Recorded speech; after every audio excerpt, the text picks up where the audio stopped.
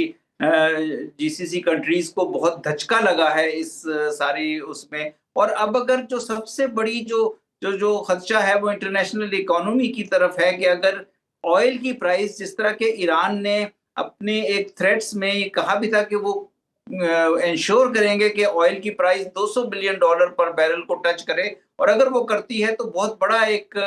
Recession دنیا میں آئے گا۔ آلریڈی ایک دنیا بہت شدید اکنامک سچویشن سے گزر رہی ہے، تو اس میں بیسیکلی ٹرمپ بھی ایک انڈر پریشر ہے۔ ٹرمپ کے ٹویٹس،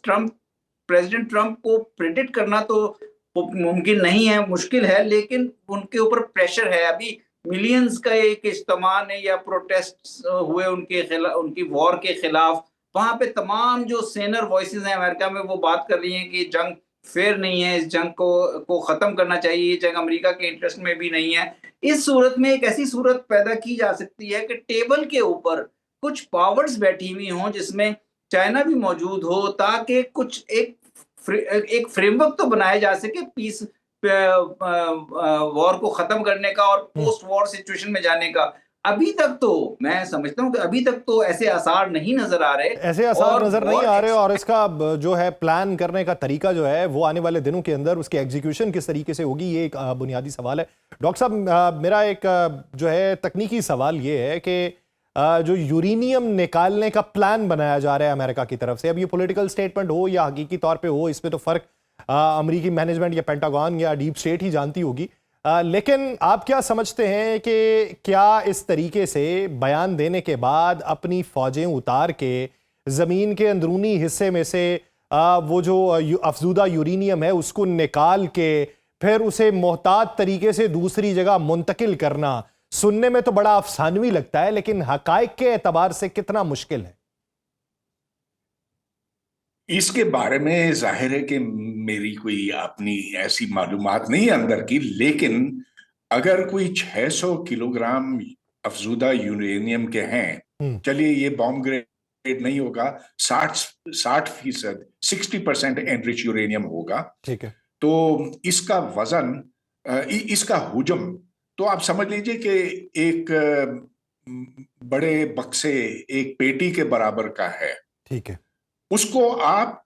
لے جا کر کہیں بھی چھپا سکتے، ایک نہیں لیکن کچھ چند ایسی پیٹیاں ہوں گی، تو کیونکہ بہت ہی بھاری، بہت ہی کثیف مٹیریل ہے۔ اب سننے میں یہ آیا، اور نیو یارک ٹائمز کی آج کی رپورٹ ہے کہ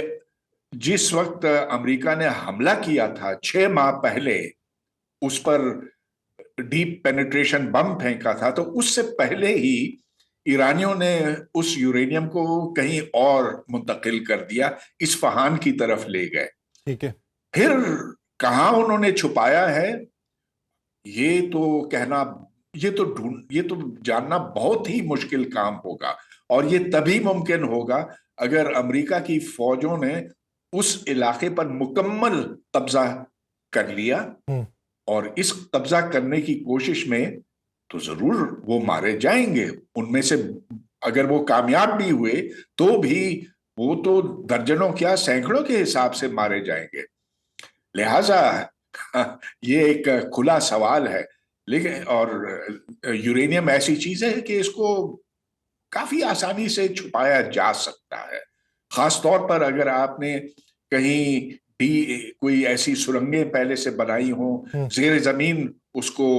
چھپانے کا پہلے سے انتظام کیا ہو، تو پھر تو بڑا مشکل ہے۔ بہت مشکل ہے کہ کہاں پہ اس کو رکھا گیا اور کہاں سے اس کو وہاں سے برآمد کر کے یا دریافت کر کے واپس لے جایا جائے گا۔ منصور صاحب، میرا ایک سوال اسٹریٹ آف ہرمز کے حوالے سے ہے۔ ایران یہ کہتا ہے کہ اب یہاں سے ٹول ٹیکس لیا جائے گا، اس کی مثال نہر سویز کے حوالے سے بھی دی جاتی ہے، لیکن کیا مستقبل میں یہ امکانات روشن ہو سکتے ہیں کہ ایران اس پلاننگ کو دیر پا جو ہے قابل عمل رکھ سکے، یا پھر آپ یہ سمجھتے ہیں کہ جب جنگ کے بادل چھٹیں گے تب کی صورتحال کچھ اور ہوگی؟ دیکھیں، یہ سارا ڈیپینڈ کرتا ہے کہ وار ختم کس طرح ہوتی ہے، یا وار کتنے عرصے جاری رہتی ہے۔ اور وار کی آؤٹ کم کیا ہوتی ہے. وار سے پہلے تو اسٹریٹ آف ہارمز کھلی تھی، حالانکہ انکلوز جو ہے یو این کنونشن اور لا آف سیز کے تحت گورن ہو رہی تھی. ایران جو ہے، ایران کی اپنی پوزیشن ہے، ایران نے سائن تو کیا ہوا ہے لیکن ایران نے شاید ریٹیفائی نہیں کیا. لیکن ایران نے یہاں سے اسٹریٹ آف ہارمز سے ہمیشہ انٹرنیشنل ٹریفک ہے، آئل ٹریفک ہے، ٹریڈ کی شپمنٹس ہیں، ان کو فری پیسج الاؤ کیے رکھا ہے. وار کے بعد ایران نے جب یہ کنڈیشنز امپوز کی ہیں اور وار جو ایکسپینڈ کرتی گئی ہے، تو ایران نے اب اس بات کا اظہار کیا ہے کہ وہ جہاں سے جو بھی شپ گزریں گے وہ صرف ایران کی اجازت سے، ایرانی حکومت کی اجازت سے گزریں گے. اور پھر ایران نے یہ بھی کہا ہے کہ آئندہ بھی وہ ان کے اوپر کسی قسم کا ٹیکس یا کسی قسم کے چارجز لیوی رکھے گا. اب یہ پریکٹیکلی تو رکھنا بہت مشکل ہو جائے گا، لیکن یہ ایک ان کی طرف سے ایک جنگی اسٹریٹجی ہے، وار اسٹریٹجی ہے. اور اس طرح ہمیشہ کے لیے تو اس قسم کے معیار کو امپوز کرنا بہت مشکل ہو جاتا ہے. لیکن یہ ڈیپینڈ اسی پہ کرے گا کہ یہ وار آئندہ کتنی شدت اختیار کرتی ہے اور اس کی آؤٹ کم کیا ہوتی ہے. میرے خیال میں اسی لیے ضروری ہے کہ اس وقت کسی طرح سے بھی اس وار کو ختم کرنے کے لیے امپورٹنٹ ڈپلومیٹک ایفرٹس کی جائیں، جس طرح پاکستان بھی کر رہا ہے اور کنٹریز کو بھی انوالو ہونا چاہیے. یہ وار ایک انفیئر وار تھی، انجسٹ وار تھی، اس کو شروع ہی نہیں ہونا چاہیے تھا. اور یہ اب جب کہ یہ ہو چکی ہے اور it has brought lot of destruction اور lot of suffering and lot of pain to Iran کو، ایران کی قیادت کو، ایران کے لوگوں کے اوپر بہت زیادہ اس نے کوہرام برپا کیا ہے اس وار نے. تو میرا خیال ہے اس کے خاتمے کی طرف جانے کے لیے بھی ایک ایسا ایگریمنٹ چاہیے ہوگا جس میں ایرانین گورنمنٹ کو فیتھ ہو، جس میں ایرانین گورنمنٹ کو کانفیڈنس ہو، اور یہ ایشورنس دی جائے کہ آئندہ اس قسم کی کوئی ایڈونچر یا کیمپین نہیں کی جائے گی، تاکہ اسٹریٹ آف ہارمز آئندہ بھی ایک فری پیسج زون جو ہے وہ رہے. ڈاکٹر صاحب میرا آخری سوال آپ سے اسی پہ کامنٹ چاہیے. آپ کیا سمجھتے ہیں کہ اسٹریٹ آف ہارمز کا مستقبل کیا ہوگا؟ اور دوسرا یہ کہ یہاں سے ایران کو زیادہ فائدہ ہو سکتا ہے اگر وہ ٹال ٹیکس رکھے، یا ایران کو یہ ہو کہ بین الاقوامی پابندیاں اس سے ہٹا دی جائیں اور وہ جو ٹریڈ ہے وہ فری زون میں اپنی کر سکے؟ آپ مجھ سے پوچھیں؟ جی سر، آپ ہی سے ہی سوال ہے. اچھا، تو میں سمجھتا ہوں کہ ایران نے یہ مطالبہ جو اس وقت کیا ہے وہ ایک بارگیننگ چپ کے طور پر کیا ہے کہ اس پر عمل درآمد کرنا تو بڑا ہی مشکل ہوگا.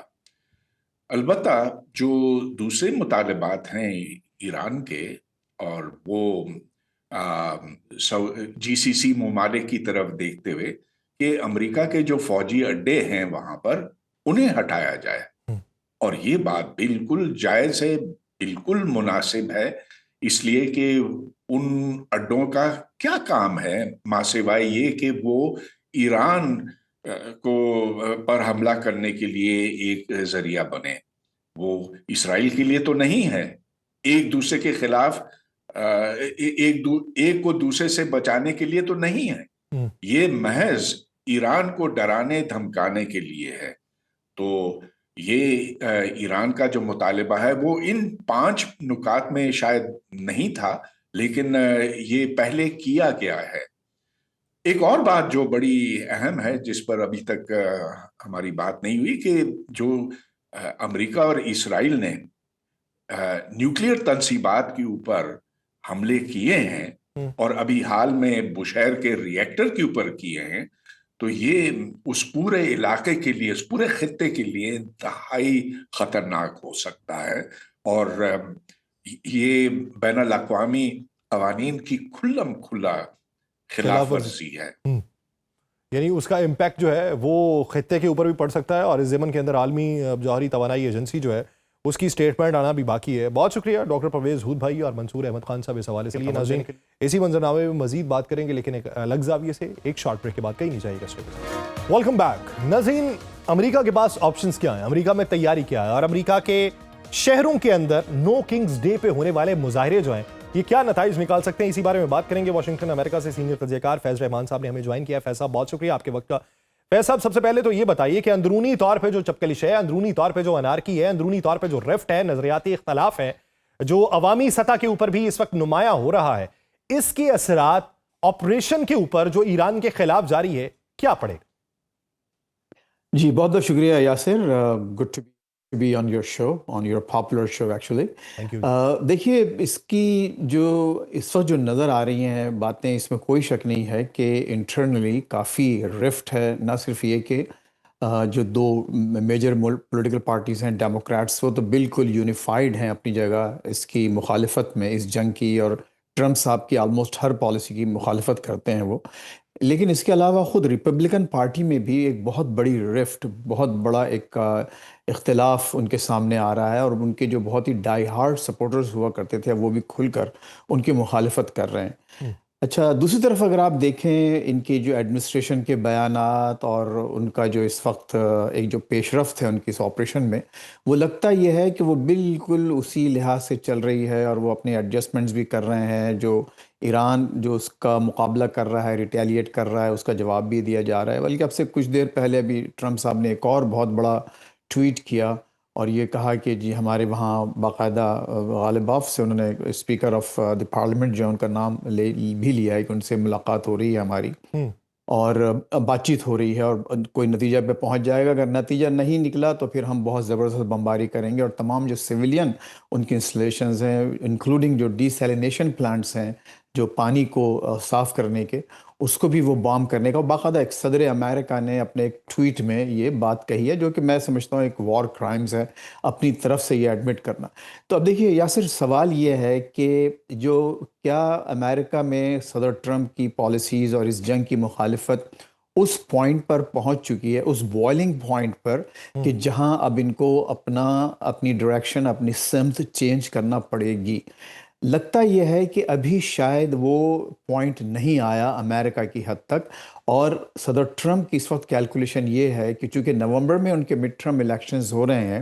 جس میں ہو سکتا ہے کہ کانگریس میں ڈیموکریٹس کی اکثریت آ جائے, تو وہ یہ چاہتے ہیں کہ یہ جو تقریباً ایک 5-6 مہینے ان کے پاس ہیں, تو اس میں کوئی ایک واضح نتیجہ, چاہے ڈپلومیسی کے ذریعے یا ایک فورس کے ذریعے, میسو فورس کے ذریعے, وہ کوئی ایسا نتیجہ نکال پائیں ود ان منتھ اور سو, کہ جس سے کہ وہ یہ جو امریکہ کی جو رائے عامہ ہے وہ اپنے حق میں تبدیل کر سکیں. تو یہ ان کی لگتا ہے کہ مجھے کچھ اسٹریٹجی اور پالیسی نظر آ رہی ہے. ادروائز تو یہ ایک بہت بڑا گیمبل ہے, اور خود آپ نے بھی دیکھا, آپ کے ناظرین بھی جانتے ہیں کہ جو مس کیلکولیشن ہوئی شروع میں, لیکن جو آنے والی جو تمام باتیں اس وقت جو ہیں میڈیا میں, اور جو خاص لوگ اس وقت جو بات کر رہے ہیں پرائیویٹلی بھی, وہ یہی ہے کہ امریکہ ابھی پیچھے ہٹنے کو تیار نہیں ہے, اور جس قسم کی فورس وہاں بھیجی جا رہی ہے, اور پھر یہاں بہت بڑی اسٹرانگ وائسز ایسی ہیں, کچھ لابیز ایسی ہیں جو چاہتے ہیں صدر ٹرمپ کو کہ وہ اپنا کام جاری رکھیں, اور ایران کو صرف رجیم چینج کی حد تک نہیں, بلکہ ان کا جو ایک مطمع نظر ہے, جو مقصد ہے, وہ ہے total destruction of the Iranian state. اور خود آج روبیو نے بھی یہ بیان دیا ہے کہ ویڈیو بیان, اس میں انہوں نے کہا کہ ہم نہیں چاہتے کہ ان کے پاس کوئی بھی انڈسٹریز بچیں. یہ بتائیے, جہاں پہ پلان کیا جا رہا ہے کہ خارق جزیرے کے اوپر جو ہے اپنے ٹروپس اتارے جائیں گے, جہاں پہ یہ پلان کیا جا رہا ہے کہ افزودہ یورینیم جو ہے وہ نکالنے کا پلان بنایا جائے گا, اور پھر پینٹاگون یہ بھی کہتا ہے کہ یہ ہفتوں تک جاری رہنے والا پلان بھی ہو سکتا ہے. دوسری طرف IRGC کہتی ہے کہ ہم تو ویلکم کرنے کے لیے ان کو تیار ہیں, کہ ان کو جو ہے یہ جو ہماری سرزمین ہے, ان کو جہنم کے کتوں کے لیے ناچنے کے قابل بنا دیں گے. اب اس طرح کی باتیں اور اس طرح کی سٹیٹمنٹس جو ہیں وہ ان کی طرف سے دی جائیں, تو پھر کس حد تک یہ قابل عمل پلان ہو سکتا ہے, جب آپ کے تمام تجزیہ کار, آپ کے تمام مشیران جو ہیں وہ آپ کو جنگ سے پہلے اس کے نتائج کے امکانات کے اوپر روشنی ڈال رہے تھے, اور نتائج بھی آپ نے بالکل اس کے برعکس نہیں دیکھے, اسی جیسے ہی دیکھے ہیں جو آپ کے مشیروں نے کہے تھے. تو اس کے باوجود اس طرح کا پلان جو ہے وہ کس طرح حد تک قابل عمل ہوگا؟ دیکھیے یاسر, اس میں جو اہم بات ہے وہ یہ دیکھنا ہے کہ مشیران تو بہت ہیں, اس میں کوئی شک نہیں ہے کہ جو آفیشیل بھی ہیں اور ان آفیشیل بھی ہیں, کچھ ایسے جو ہیں انفلوئنسرز بھی ہیں, جو مارک لیوین وغیرہ ٹائپ کے لوگ. لیکن دیکھنا یہ ہے کہ وہ کون سے مشیران ہیں جو ان کے بہت قریب ہیں اور جن کی باتوں کو وہ سن رہے ہیں. وہ لوگ ہیں جو یہ چاہتے ہیں کہ یہ جنگ جاری رہے. جو سینٹ میں جو ان کے جو کلوزسٹ الائز ہیں, وہ یہ چاہتے ہیں کہ جنگ جاری رہے. جو لوگ جو ان کے جو تھوڑے سے باہر بیٹھے ہوئے لوگ ہیں وہ ضرور اس بات پر نکتہ چینی کر رہے ہیں ان کی اہداف پر بھی. فیصل قطع کلامی کے لیے معذرت, جو قریبی مشیر ہیں وہ یہ چاہتے ہیں کہ جنگ جاری رہے, کیونکہ ہر کسی کا اپنا مفاد ہوگا, کوئی نہ کوئی مفاد دکھائی دے رہا ہو, اس کے نتائج دکھائی دے رہے ہوں, اس کا کوئی آؤٹ کم نکل رہا ہو تو ہمیں دکھائی بھی دے کہ یہ جنگ جاری رہنا امریکہ کے مفاد میں ہے. جنگ جاری رہنے سے اس کی پرسیپشن جو ہے وہ پوری دنیا میں خراب ہو رہی ہے. سپر پاور کا جو ایک ٹیگ تھا وہ اس سے ہٹتا چلا جا رہا ہے. جو بیانات اس کی طرف سے دیے جا رہے تھے آبنائے ہرمز کو کھلوانے کے, وہ قابل عمل نہیں ہو پا رہے. دوسرا, اس جنگ کے اندر جو نقصان وہ اٹھا چکا ہے اس سے اس کی اپنی جو ڈیفنس انڈسٹری ہے اس کو نقصان پہنچا ہے. اس کے طیارے جو دنیا بھر میں ایک فضائی طاقت کی علامت سمجھے جاتے تھے وہ زمین بوس ہو رہے ہیں. تو پھر وہ جو مشیران ہیں ان کے مفادات کیا ہیں جو امریکہ کے مفادات کے برعکس دکھائی دے رہے ہیں؟ دیکھیے یاسر, بہت اچھا سوال ہے آپ کا. اگین ان مشیران میں بھی دو طرح کے لوگ ہیں. ایک تو وہ ہیں جو 100% ان کے کاسا لیس ہیں, یعنی جو ہز ماسٹر وائس جسے کہتے ہیں, وہ جو کہیں گے وہ یس مین بنے ہوئے ہیں اور یس سر کہہ کے وہ ہاں سر بس اس کو کر چھوڑیں, آپ ایسا کر دیں بہت اچھا ہو جائے گا. تو اس قسم کی ایک وہ ہے جو خوشامد پسند ہیں اور جو خوش آمدی ہیں ایکچولی, اور چاہتے ہیں کہ بس وہ کیبنٹ میں رہیں یا آس پاس اہم عہدوں پہ رہیں اور صدر ٹرمپ کو خوش رکھیں. ایک کلاس وہ ہے. دوسری کلاس وہ ہے جو سخت آئیڈیالوجیکل ہے, آئیڈیالوگز ہیں, جو چاہتے ہیں کہ اسرائیل کو وہاں پر جو ہے ایک واضح برتری دے کر ہی یہ معاملہ ختم کیا جائے. دیکھیے اس وقت جو معاملہ چل رہا ہے, اسرائیل اب نہیں چاہتا کہ جنگ ختم ہو. ان کی طرف سے مسلسل اس وقت جو ہے وہ حملے ہو رہے ہیں, سویلین پر حملے کیے جا رہے ہیں, یونیورسٹیز پر, ہاسپٹلز پر, اسکولز پر. وہاں وہ انہوں نے اپنے حملوں کو جاری رکھا ہوا ہے, تو وہ نہیں چاہتے. تو یہاں پر وہ جو دوسری کلاس ہے وہ نظریاتی طور پر بہت ہی زیادہ یعنی شدت پسند قسم کے لوگ ہیں, اور وہ یہ سمجھتے ہیں کہ یہ موقع ایسا ہے کہ ہم ایران کو اور ایران کے ذریعے جو دوسری جو گلف اسٹیٹس ہیں, یعنی جو عرب ممالک ہیں, جو عرب طاقتیں ہیں, ان کو بھی ملیہ میٹ کر کے جب سب لوگ وہاں پورا سب تباہی اور بربادی پھیل جائے گی تو پھر اسرائیل جو ہے ظاہر ہے ایک اکیلا بغیر کسی خطرے کے وہ ایک اکیلی قوت ہوگی. اور وہی جو ہے ایکچوئل گریٹر اسرائیل کا جو کانسیپٹ ہے وہ یہی ہے. ظاہر ہے دیکھیں 7 ملین اس وقت جوش پاپولیشن ہے اسرائیل کی, اور 2 ملین اس میں 2 ملین مزید جو ہیں وہ عرب اسرائیلیز ہیں. تو 7 ملین کے ساتھ ظاہر ہے کہ آس پاس کے سارے ملکوں کو آپ قبضہ نہیں کر سکتے, نہ ان کو کنٹرول کر سکتے. ہاں البتہ ان کو ڈسٹرائے کر کے آپ اکیلے وہاں پر ایک واضح قوت بن سکتے ہیں, اور یہی ان کی اسٹریٹجی اور پالیسی ہے. اور امریکہ بھی اب یہی چاہتا ہے, صدر ٹرمپ کم از کم اور ان کے یہ دونوں قسم کے مشیران یہی چاہتے ہیں کہ ٹھیک ہے اس جاب کو جو ہم نے شروع کیا ہے آخری وقت تک پہنچائیں, اور اگر 2 مہینے میں, یہاں پر دیکھیے ہفتوں کی بات ہوئی ہے, جو واشنگٹن پوسٹ اور دوسرے جو یہاں اہم میڈیا آؤٹلیٹس ہیں انہوں نے یہ کہا ہے کہ یہ جو فورسز وہاں بھیجی جا رہی ہیں وہ دراصل تیاری ہے کئی ہفتوں کی جنگ کی, جس میں کرگ آئیلینڈ جو ہے اس پر بھی قبضے کا ایک ان کا ایک پلان. اب وہ کہاں تک پہنچتی ہے بات, لیکن دیکھیے یہ ایک بہت پرانی ٹیکٹک ہے یاسر, کہ ایک طرف جب آپ نیگوشیٹنگ ٹیبل پر بیٹھے ہوتے ہیں تو دوسری طرف آپ اپنے پیچھے اتنی فورس رکھتے ہیں, دکھاتے ہیں, تاکہ آپ کا حریف جو ہے وہ دباؤ میں آ کر آپ سے فوجی دباؤ بڑھاتے چلو, اپنی بات جو ہے وہ میز کے اوپر رکھو, پھر نیگوشیٹ کرو اور اس کا آؤٹ کم جو ہے وہ اپنے حصے کے اندر نکال لو. پرانی پریکٹس ہے امریکہ کی, لیکن شاید اس جنگ کے نتائج جو ہیں وہ اس پریکٹس کے اوپر قابل عمل دکھائی نہیں دے رہے, اور یہاں پہ ایک اپر ہینڈ جو ہے وہ ایران کا دکھائی دے رہا ہے. بہت شکریہ فیض رحمان صاحب, اس حوالے سے ناظرین پروگرام کا وقت ختم ہوا چاہتا ہے, مجھے دیجیے اجازت. آپ سے ملاقات ہوگی کل کے روز, اپنا بہت سا خیال رکھیے گا. اللہ نے کے بعد.